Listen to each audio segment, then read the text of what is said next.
sommet de l'actualité religion de Manassi, l'église missionnaire l'Arche de la Nouvelle Alliance de la prophétesse Maman Marie-Ève Adassa a célébré ses 18 ans. Un anniversaire empreint de reconnaissance à l'Éternel. Les églises BCK Ministries du bishop César Cassier ont clos en beauté leur convention annuelle 2017. La fête a été marquée par une consécration de pasteurs. Le concert de louanges et d'adoration célébrant le acte 4 organisé par l'église baptiste missionnaire de l'Épougontoir Rouge a été une belle réussite. Un concert animé par de nombreux chantres, groupes musicaux et chorales. Sur le continent africain, les femmes du Soudan du Sud ont manifesté silencieusement dans les rues de Juba pour réclamer le retour de la paix. Enfin, à l'international, le président français Emmanuel Macron a condamné toute forme d'attaque contre l'État d'Israël. C'était au cours d'une rencontre avec le premier ministre israélien Benjamin Netanyahou. Madame, Monsieur, bienvenue. Merci de vous informer sur Béni TV, la chaîne des bénis, au chapitre Religion. Les Manassi, l'église missionnaire l'Arche de la Nouvelle Alliance, a célébré le dimanche 10 décembre 2017 ses 18 ans d'existence. Le peuple de Dieu, conduit par la prophétesse Marie-Ève Adassa, a rendu grâce à l'Éternel des armées.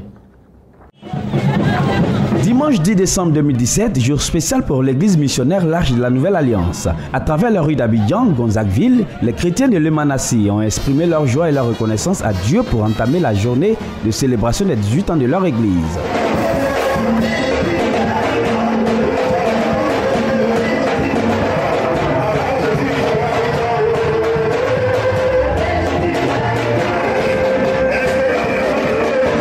Cette belle ambiance s'est poursuivie au temple à Emanassi, conduit par de nombreux chantres. Le peuple de Dieu et son leader, la prophétesse Maman Marie-Ève Adassa, s'est accordé de longs moments d'adoration et de louange.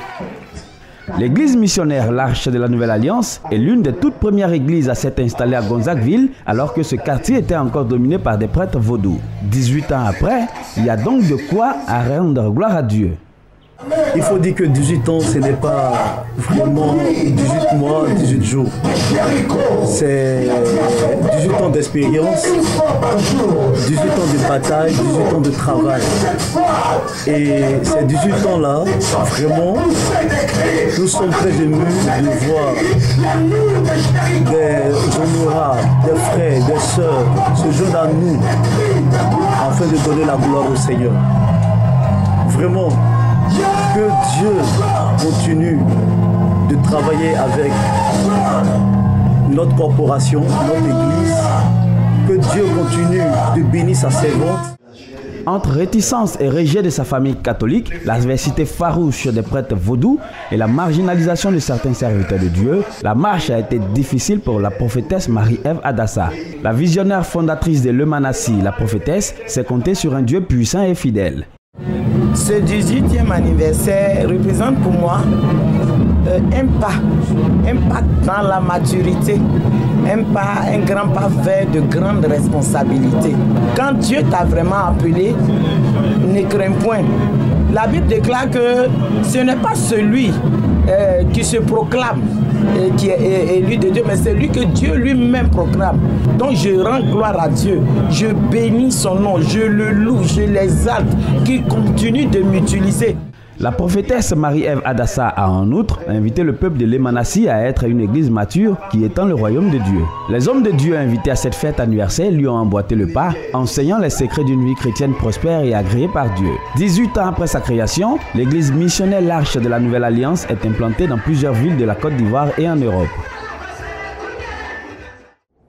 Ce même dimanche 10 décembre 2017, la convention annuelle 2017 des églises BCK Ministries du bishop César Cassier a connu son apothéose. Cette importante fête a aussi été marquée par la consécration de serviteurs de Dieu.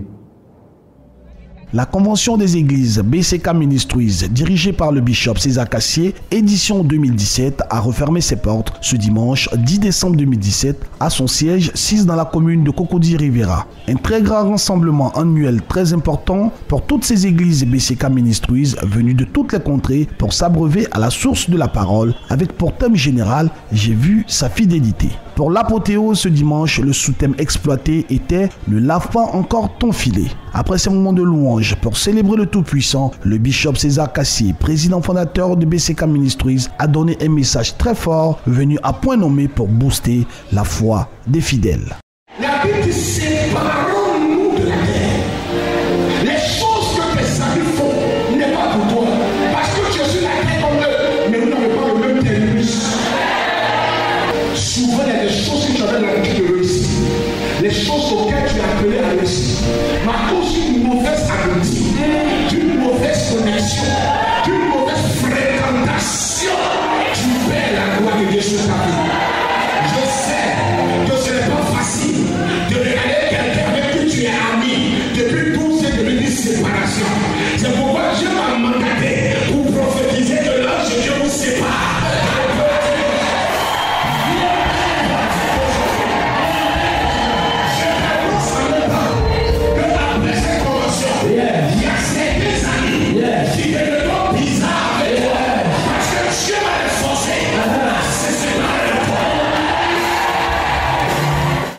Temps de bénédiction, temps de prière, temps de proclamation des paroles et paroles de connaissance des prophéties étaient au menu de ce grand rassemblement. Et après ces différentes articulations, place à la consécration des pasteurs.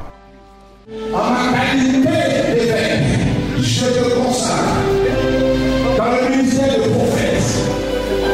Prêche la parole, insiste en toute occasion, favorablement réponse sur les autres, avec beaucoup de douceur et en discussion. Un bilan très bien tracé par le bishop César Cassier qui marquait aussi la reconnaissance à l'Éternel pour tous ses bienfaits. Je pense que le bilan il est carrément positif. Positif parce que les enfants de Dieu ont répondu massivement. Le peuple de Dieu a été béni. On a vu la parole de Dieu a été annoncée, des âmes ont été sauvées, des personnes ont été délivrées, des malades ont été guéris. C'est ce que Dieu nous demande de faire. Et Dieu s'est manifesté pendant ces 3 jours. Nous repartons satisfaits et nous savons que 2018 va monter encore dans une dimension supérieure. Célébration d'anniversaire encore, cette fois-ci au mouvement d'intercession de la délivrance de la Côte d'Ivoire initié par la prophétesse Ngoran Cyprienne. L'an 1 du Midessi, placé sous le signe de la charité, a été marqué par un culte spécial le mercredi 6 décembre 2017 et c'était à Abidjan, Koumassi. Action de grâce, adoration et louange avec prestation d'artistes. Le peuple du ministère évangélique La Cité d'Esther de la prophétesse Ngoran Cyprienne a célébré avec faste le mercredi 6 décembre 2017 le tout premier anniversaire du Midessi, le mouvement d'intercession de la délivrance de la Côte d'Ivoire.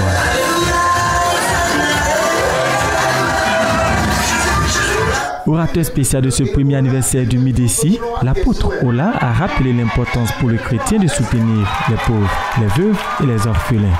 Il dit la vraie chrétienté est de faire la charité. C'est un secret que Dieu a révélé dans sa parole. Il a dit heureux celui qui s'intéresse au peuple, l'Éternel le délivre de tous ses malheurs. Conscient que la véritable religion consiste à soutenir les veuves et les orphelins, la prophétesse Ngoran Cyprienne et le Midessi ont placé ce premier anniversaire sous le signe de la charité. Pour ce faire, de nombreux dons composés de Bibles, des vivres et des non-vivres ont été faits à plusieurs dizaines d'enfants démunis et veuves. Anastasie se prépare. Maman qui veut Brigitte. Lancé en 2016, le Midessi est né d'une vision reçue de Dieu par la prophétesse Ngoran Cyprienne pour le rayonnement de la Côte d'Ivoire. Bon, c'est un jour je priais et puis le Seigneur m'a dit de prendre Ésaïe 62. Pour l'amour de Sion, je ne me tairai point. Pour l'amour de Jérusalem, je ne prendrai point de repos. Ce passage concerne la Côte d'Ivoire. Et l'engagement que Dieu a pris pour cette nation, il ne va pas se reposer, il ne va pas se taire jusqu'à ce que lui, sa volonté s'accomplisse dans cette nation. Et quand il m'a donné ce passage, il m'a dit, ma fille, je te suscite aussi. Parmi tous ceux que j'ai suscités pour intercéder pour cette nation, je te suscite, pas pour faire la politique, mais de prier pour que cette nation puisse marcher comme lui, Dieu, il veut. Coupures de gâteaux et prières de bénédiction ont également été des moments charnières de la célébration de ce premier anniversaire du Midessi. Avec le Midessi, le mouvement d'intercession en Côte d'Ivoire a de beaux jours devant lui.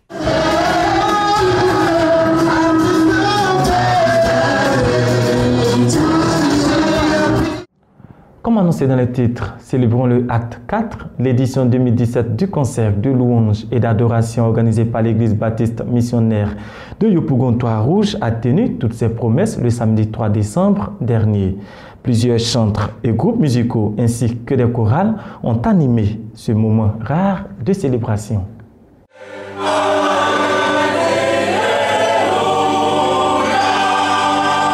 Des voix d'anges et des mélodies divines sont montées de l'église baptiste missionnaire d'Abidjan-Yopougon-Trois-Rouges le samedi 2 décembre 2017. Dans une salle surchauffée, le concert d'adoration et de louange, célébrons le acte 4, a répondu à toutes les attentes. La chorale Emmanuel et le groupe musical Caleb de l'EBAM Trois-Rouges, avec des prestations bien maîtrisées, ont permis de vivre des moments uniques d'adoration.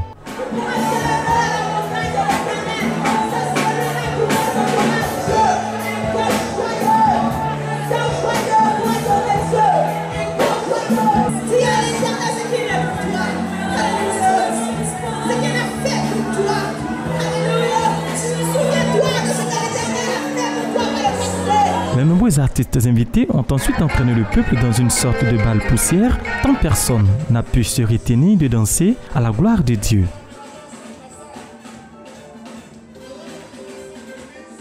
Célébrons le acte 4 a été placé sous un thème tiré de Joël 2, le verset 25, à savoir « Je remplacerai les années qu'ont dévoré les sauterelles ». À travers ce concert de louange et d'adoration, les chrétiens de l'église baptiste missionnaire de Yopougon-Trois-Rouges expriment leur reconnaissance à Dieu et se plongent dans l'atmosphère de la félicité céleste. Et nous avons donné une place de soi à l'adoration, parce que nous savons que les évangélisations, ce sont des moyens par lesquels on peut gagner des âmes, des prières, tout cela. Mais l'adoration continue jusqu'à l'au-delà. Célébrons-le est une plateforme de louange et d'adoration que le Seigneur nous a inspiré depuis quelques années déjà. Aujourd'hui, nous sommes à la 4e édition et nous voulons de tout cœur bénir le Seigneur pour l'affluence. La belle curiosité de ce Célébrons-le acte 4 a été le groupe Les Chérubins. Son style de percussion et ses chants en langue ont ravi plus d'une personne.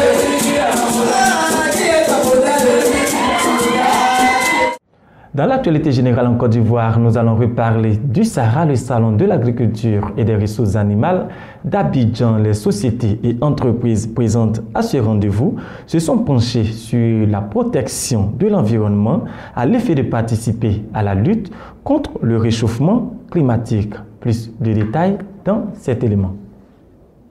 La protection de l'environnement préoccupe les acteurs du SARA, Salon international de l'agriculture et des ressources animales, édition 2017. C'est le cas des responsables de l'entreprise ivoirienne du nom de Cocosol qui développe et fait la promotion de l'hydroponie des cultures maraîchères à base de la fibre de coco. C'est ce qu'explique le fondateur de cette structure. Il s'agit aujourd'hui de faire ce qu'on appelle l'agriculture hors sol en utilisant des éléments qui viennent en remplacement de la terre. Donc la fibre de coco qui va se présenter chez nous sous deux formes. Le coco-sol pépinière qui nous permet de réaliser des pépinières d'abord hors sol et ensuite le coco-sol plantation qui nous permet de passer de l'étape de la pépinière à la plantation. C'est une agriculture à travers laquelle nous produisons beaucoup sur de petites superficies. Premier élément, c'est une agriculture donc qui est durable parce qu'elle est respectueuse bien entendu de l'environnement. En plus, c'est une agriculture qui nourrit son homme, donc elle est rentable. Pour rappel, Cocosol était présente à la 4e édition du SARA, Salon international de l'agriculture et des ressources animales, qui a refermé ses portes le samedi 25 novembre 2017 dans la commune de Port-Bouet. En retenant que pour cette édition, l'accent a été mis sur les opportunités du programme national d'investissement agricole dénommé PENIA 2, programme dont le montant est estimé à près de 12 milliards de francs CFA pour booster l'agriculture ivoirienne. Rappelons que cette 4e édition du SARA a vu la participation de 600 exposants et de 300 000 visiteurs selon les organisateurs. Nous sommes les fils qui voyons lumière. Il faut préserver la forêt. Ouvrons à présent la page africaine de cette édition d'information en nous rendant au Soudan du Sud. Dans ce pays, les femmes ont manifesté silencieusement dans les rues de la capitale Juba afin de réclamer le retour de la paix et la fin des souffrances. Initiée par près de 40 organisations, la marche silencieuse pour la paix avait pour thème « Les femmes du Soudan du Sud veulent la paix maintenant ». La résolution du conflit politico-militaire au Soudan du Sud passerait-elle par l'implication des femmes? Oui, disent ces femmes regroupées au sein de 40 organisations et qui ont effectué samedi une marche silencieuse dans les rues de la capitale Juba pour demander la paix et la fin des souffrances. Notre pays est au bord du gouffre. Les femmes et les enfants souffrent. L'état de droit et le respect de la justice ont perdu tout leur sens. Des femmes ont été violées et il n'y a pas d'accès à la justice pour elles. La police ne leur donne pas l'occasion d'expliquer ce qu'elles vivent. Nous voulons que les femmes du Soudan du Sud connaissent leurs droits et puissent obtenir justice. Nous voulons dire que la guerre nous réduit au silence. Nous voulons montrer notre solidarité et que nous souffrons dans nos cœurs. C'est pourquoi nous marchons en silence. Pour les organisatrices de cette marche couplée à une prière pour la paix, femmes et enfants sont les principales victimes de la guerre civile que connaît le Soudan du Sud depuis 2013. D'où l'appel lancé à une plus grande inclusion de la gente féminine dans les négociations en vue de restaurer la paix dans ce pays. Les femmes, qui représentent environ 65% de la population du Soudan du Sud, sont majoritairement touchées par les violences sexuelles et les exodes forcés. Parlons éducation à présent. En Sierra Leone, les adolescentes enceintes sont privées d'école et d'examen. Si cette mesure vise à réduire l'un des taux de grossesse précoce parmi les plus élevés au monde, elle a aussi de graves conséquences sur l'éducation de ces adolescentes. À 17 ans, Fatmata est enceinte de son deuxième enfant. Elle n'avait que 15 ans lorsqu'elle a accouché de son premier. Avec sa cousine, elles ont été forcées de quitter l'école lorsque leur grossesse est devenue trop visible. Une règle imposée en Sierra Leone par le gouvernement qui considère que ces jeunes filles montrent le mauvais exemple. J'étais malheureuse parce que je ne pouvais plus voir mes amis ni les filles de mon village à l'école. Mais j'étais enceinte et ensuite j'ai dû prendre soin de mon enfant. J'aurais préféré autre chose, mais je n'ai pas eu le choix. Dans ce petit pays d'Afrique de l'Ouest, une femme enceinte sur 3 est une adolescente. Pour faire face à la pression internationale liée à ces mesures d'exclusion controversées, le gouvernement s'est vu forcé d'ouvrir des classes spécialement destinées aux jeunes filles enceintes. Elles peuvent ainsi poursuivre leur scolarité en suivant un programme très allégé et à l'écart des autres adolescents. Les jeunes pères, eux, sont épargnés. C'est contre-productif d'isoler de jeunes garçons juste parce qu'ils ont mis une fille enceinte. Les garçons ne portent pas d'enfants, mais les filles, oui, et ça se voit. C'est la grande différence.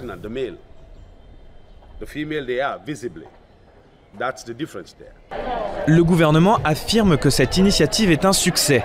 5000 jeunes filles sur les 14 000 inscrites dans ces écoles spéciales ont fini par réintégrer l'école traditionnelle après leur grossesse. Mais près de 2/3 d'entre elles restent définitivement exclues du système éducatif. Ce n'est pas parce que ces jeunes filles sont enceintes que leur éducation doit s'arrêter net. Notre position est très claire et nous l'avons dit au ministre de l'Éducation. Nous voulons que ces adolescentes soient scolarisées, pas discriminées. Mais le gouvernement ne permet pas cela. L'éducation sexuelle n'existe pas en Sierra Leone. Seules les ONG se chargent d'informer les adolescents sur leur sexualité. Et même les solutions temporaires sont menacées, le gouvernement assure ne pas avoir assez d'argent pour continuer à financer ces cours. Au risque de condamner des milliers d'adolescentes à abandonner leurs études complètement. La loi des finances 2018 n'est pas au goût de tous au Niger. Si cette loi a été saluée par le Fonds monétaire international, elle est jugée antisociale par l'opposition. Et le président nigérien Mahamadou Issoufou a été obligé de prendre la parole pour mettre fin à cette polémique. Une hausse de la fiscalité et une baisse des dépenses, c'est l'essence de la loi de finances 2018 qui a été adoptée au Parlement nigérien il y a quelques jours. Si ce budget a été salué par le FMI, une partie de la société civile, elle, s'y est fortement opposée. Son argument, cette loi de finances est antisociale. Cette loi n'est pas antisociale. Il faut des ressources pour protéger les Nigériens, pour protéger les personnes et les biens.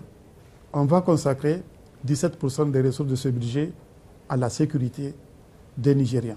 Il y a une part importante des ressources budgétaires qui sont consacrées à l'éducation, à la formation professionnelle et technique. Il y a une part importante du budget qui est consacrée aux préoccupations de santé des Nigériens, également à la question de l'accès à l'eau, à l'alimentation des Nigériens. Il n'y a pas de pays où on ne paye pas d'impôts. Au fond, la pression fiscale au Niger, nous avons une pression fiscale encore très faible. Le 29 octobre dernier, la police avait fait usage de gaz lacrymogène pour disperser des manifestants lors d'une marche jugée illégale par les autorités. La justice nigérienne a récemment ordonné la libération de 3 dirigeants de l'association à l'origine de la marche. Ils avaient été écroués durant 3 semaines suite aux échauffourées survenues en marge de la manifestation.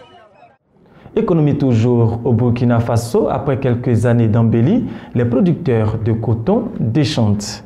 L'introduction du coton génétiquement modifié n'a pas répondu à toutes les attentes. Pire, le coton Made in Burkina Faso a perdu son label. Il y a quelques années, l'introduction du coton génétiquement modifié avait généré d'immenses espoirs chez des milliers de paysans burkinabés. Résistant aux parasites destructeurs, entre 2007 et 2015, le coton OGM de Monsanto, une entreprise américaine, était de qualité supérieure et le pays avait glané des galons sur le continent, suscitant parfois des convoitises. Cependant, passé le rêve, la réalité a été plus amère. L'époque glorieuse n'aura pas duré une éternité. Le coton Made in Burkina a perdu de sa superbe, pire son label. Je vous dis la vérité. GGM, c'est pas bon aujourd'hui, c'est pas bon demain. Quand tu vas produire ça dans son son 2 ans, tu produis autre chose, ça ne pousse même pas. Face à ce manque de rentabilité, le Burkina a choisi de renoncer et revenir à la production conventionnelle. Nous voulions faire en sorte que la productivité augmente. Il y avait des raisons quand même qui nous ont amenés à utiliser le coton OGM dans notre pays. Parmi les raisons de l'utilisation de ce coton OGM, les promesses de meilleur rendement et une augmentation de la production. Le gouvernement a injecté du sang neuf par de nouveaux investissements, mais le mal était déjà fait. Certains paysans qui ont été encouragés à ensemencer jusqu'à 80% de leur production espèrent des dédommagements du géant américain. Sur le plan international, l'ex-président géorgien Mikhail Saakashvili a entamé une grève de la faim afin de protester contre son arrestation en Ukraine où il est accusé d'avoir fomenté un coup d'État. C'est la 2e fois qu'il est arrêté en moins d'1 semaine. Toute la nuit, ils ont veillé devant ce centre de détention de Kiev. Depuis hier, c'est ici que Mikhail Saakashvili est emprisonné. Pour ses partisans, l'opposant est un prisonnier politique du président Petro Poroshenko. Si la population ne se soulève pas maintenant, l'Ukraine est finie. Il n'y aura pas de lutte contre la corruption, pas de changement et pas d'investissement car personne ne donnera d'argent à un pays corrompu. Le procureur général ukrainien accuse l'ex-président géorgien d'avoir tenté de préparer un coup d'État soutenu par la Russie. Mikhail Saakashvili, ancien protégé du président Poroshenko, est devenu son opposant numéro 1. Son combat, c'est la corruption en Ukraine, que ses partisans ne cessent de dénoncer devant le Parlement. Mikhail Saakashvili a déclaré qu'il entamait une grève de la faim indéfinie. Si une mesure préventive de 60 jours d'arrestation est approuvée par le tribunal, il continuera sa grève de la faim de façon encore plus sévère. Déjà mardi dernier, Saakashvili avait échappé de manière spectaculaire à une arrestation. L'ancien président géorgien de 49 ans avait été extrait du fourgon de police par ses partisans. Nommé gouverneur de l'importante région d'Odessa en 2015 par le président Poroshenko, Saakashvili a depuis démissionné. En réponse, il avait été déchu de sa nationalité ukrainienne l'été dernier. Environnement à présent, un nouveau sommet sur le climat se tient actuellement à Paris, en France. 2 ans après les accords de Paris sur le climat, plusieurs dirigeants du monde sont en France pour donner un coup d'accélérateur au financement très insuffisant de la lutte contre le changement climatique. C'était il y a 2 ans, l'accord de Paris était scellé, avec lui l'engagement à maintenir le réchauffement mondial sous le seuil fatidique des 2 degrés. Passer de la promesse au portefeuille, c'est l'objectif du One Planet Summit qui se tient à Paris. Emmanuel Macron entend ainsi donner un coup d'accélérateur au financement de la lutte contre le changement climatique, que l'argent vienne du public ou du privé.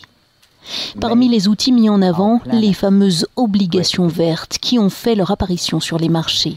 Les investisseurs sont appelés à financer des projets de transition écologique, mais gare aux obligations fourre-tout, nous dit l'eurodéputé vert Philippe Lamberts. Tout le monde sait que les grands acteurs financiers aiment annoncer des choses vertes, faire beaucoup de greenwashing, sans pour autant qu'ils le fassent vraiment. Donc la crédibilité du label est absolument cruciale si on veut qu'il suscite un engouement du côté des petits investisseurs. Donc je pense qu'en effet les critères doivent venir des pouvoirs publics et idéalement des critères unifiés au niveau européen de telle manière à ce que le label vert soit, en tout cas d'investissement vert, ait la même valeur quel que soit le pays de l'Union européenne concerné. Autre système promu par le sommet de Paris, la tarification du carbone. En clair, faire payer le droit d'émettre du CO2 aux industriels. Un système qui existe au niveau européen, mais avec un prix qui plafonne autour des 7 € la tonne. Les initiatives se multiplient au niveau mondial et là encore, prévient Philippe Lamberts, un peu d'harmonie sera nécessaire. Si vous voulez éviter les concurrences déloyales, vous devez avoir un marché unique du carbone.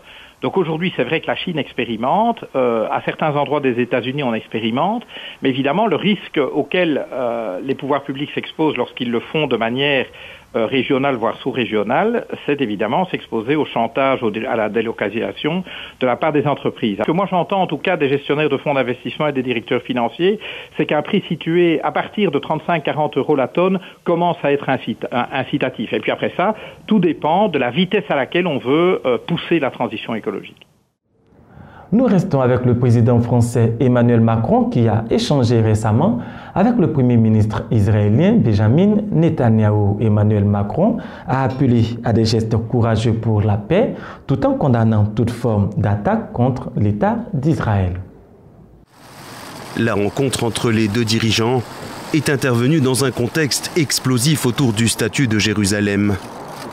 Si Emmanuel Macron et Benjamin Netanyahou avaient jusqu'ici multiplié les gestes d'amitié, cette fois-ci, ils n'ont pas hésité à exprimer leurs divergences. Benjamin Netanyahou, j'ai en effet ainsi expliqué au Premier ministre Netanyahou ma désapprobation des déclarations récentes du président des États-Unis que la France juge contraire au droit international et dangereuse pour la paix.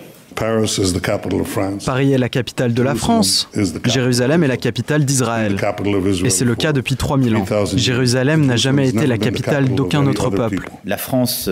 Emmanuel Macron a condamné les attaques contre Israël de ces derniers jours et a appelé Benjamin Netanyahou à des gestes courageux envers les Palestiniens. Le président français appelle notamment à un gel de la colonisation et des mesures de confiance à l'égard de l'autorité palestinienne. Le président palestinien, de son côté, refuse toute médiation des États-Unis depuis que Donald Trump a reconnu Jérusalem comme la capitale d'Israël. Et c'est dans ce contexte que Mahmoud Abbas se rend ce lundi au Caire où l'attend son homologue Al-Sisi pour des consultations au sujet de Jérusalem. Le statut de la ville de Jérusalem est à l'origine de la montée des tensions dans la bande de Gaza. Israël en a fait sa capitale, mais que l'on soit palestinien, israélien, russe ou encore de l'ONU, chacun a une vision différente du statut que devrait avoir la ville sainte. Jérusalem est une ville au statut disputé. Ici, 3 religions cohabitent et 2 peuples s'opposent, les Israéliens et les Palestiniens. Au cœur du conflit, la situation de la ville sainte à la fois pour les chrétiens, pour les juifs et pour les musulmans. Certains lieux saints y sont gérés par des États étrangers, c'est le cas de l'esplanade des mosquées administrée par la Jordanie, ce qui complique encore la situation de la ville. Dès 1949, à la suite de la première guerre contre les Arabes, les Israéliens avaient fait de la partie ouest de la ville la capitale de leur État. Puis en 1967, après le déclenchement de la guerre des 6 jours, les Israéliens annexent la vieille ville. 13 ans plus tard, Israël déclare la ville sainte capitale éternelle et réunifiée de l'État hébreu. De son côté, L'autorité palestinienne veut faire de Jérusalem-Est la capitale du futur État palestinien. Pour le moment, elle est basée à Ramallah, en Cisjordanie. La communauté internationale n'a jamais reconnu la souveraineté israélienne sur Jérusalem. En 1947, le plan des Nations Unies de partage de la Palestine en 2 États, un juif et un arabe, avait prévu un statut particulier pour la ville sainte qui n'a jamais vu le jour. Conséquence, les États membres du Conseil de sécurité de l'ONU maintiennent leurs ambassades à Tel Aviv. En reconnaissant Jérusalem comme capitale d'Israël, Donald Trump créerait un séisme diplomatique et enliserait le processus de paix. Son homologue turc Recep Tayyip Erdogan l'a prévenu, Jérusalem est une ligne rouge pour les musulmans. Dernière escale de cette édition d'information, nous nous rendons en Inde où émigrer dans les pays occidentaux est devenu presque une obligation sociale dans les familles les plus aisées du Pendjab. Un flux migratoire motivé par un esprit de compétition sociale dans cette région qui compte parmi les plus aisées de l'Inde. Au Pendjab, la fièvre de l'émigration remplit les cours de langues étrangères. Ces élèves indiens apprennent la langue de Molière. La plupart ne rêvent que d'une chose, s'expatrier au Canada. L'agriculture, le dentiste, différentes professions disponibles là-bas. Beaucoup d'opportunités pour la carrière professionnelle aussi, pour gagner beaucoup d'argent, je pense. Chaque année, des milliers de jeunes partent du Pendjab, motivés par un esprit de compétition sociale propre à cette région parmi les plus riches d'Inde. Destination la Grande-Bretagne, la Nouvelle-Zélande ou l'Australie, comme Deepak, le fils de ces agriculteurs, parti il y a 10 ans pour Sydney. Il travaille aujourd'hui dans une maison de retraite. Sa famille le voit une fois par semaine sur un écran de téléphone. On lui montre la maison, les amis et le village. Et quand il voit ça, il est heureux. Il prend des nouvelles du village, de tout le monde, demande qui est vivant, qui est mort. Le départ de Deepak a coûté cher, l'équivalent d'une vingtaine de milliers d'euros. Mais pour sa famille, l'investissement est rentable. Maintenant, tout le monde veut lui donner leur fille à épouser. Elles veulent toutes aller à l'étranger. Mais quand il reviendra, seule une seule fille pourra l'épouser. En 2016, un jeune Pendjabi s'est suicidé à Melbourne parce qu'il n'avait pas obtenu son permis de résidence permanente. Car parmi les familles aisées, la pression sociale pour émigrer est écrasante. Même quelqu'un qui va à l'étranger avec un visa de touriste est respecté socialement. Les gens sont fiers que la personne soit allée dans ces pays. Beaucoup commencent par faire la plonge ou laver des toilettes dans ces pays tant convoités. Une dure réalité qui ne dissuade pas les plus jeunes, jusque dans les villages les plus reculés, de rêver eux aussi d'ailleurs. Ni en Asie, ni en Occident, le bonheur et la paix ne se trouvent nulle part autre qu'en Jésus-Christ. C'est ici que s'achève ce journal que nous avons été ravis de vous présenter. À bientôt.